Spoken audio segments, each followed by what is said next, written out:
If you've seen my other video on sagging seats in older Mercedes, you know how much I detest driving one of these cars with a broken down or sagging front driver's seat. Now, I do have a seat spring repair kit that can beef up a sagging seat, but when your seat gets looking like this one here in this 300 TD, look at that. The padding's torn up, the cover's torn up, the back's bad. You don't have a whole lot of options. I know you can go out and buy new upholstery and you can get it reupholstered, but it's never quite the same as an original seat.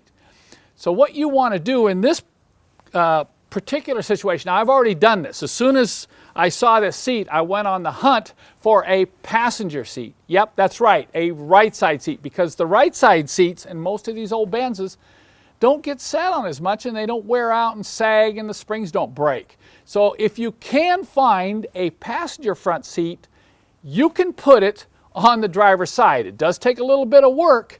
I'm not going to go through all that in this video because there's a lot of screws to remove. You have to change the tracks, pull the seat out, get it on the bench. But I'm going to go ahead. You can see this seat that we're going to change. Look at how nice this seat is. So we'll pull this driver's seat out, and then we're going to have to take all the track assembly off of this one, take a track assembly off, swap the tracks, and then we'll be able to reinstall it. One thing is, it does put the seat back adjustment knob on the other side.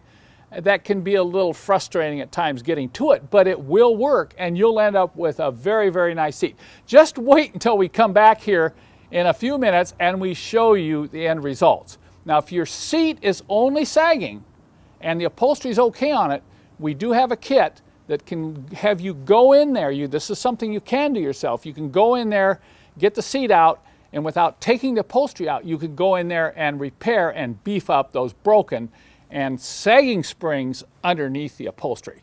So it isn't a difficult job. It is time consuming. There's a lot of screws and bolts you have to remove.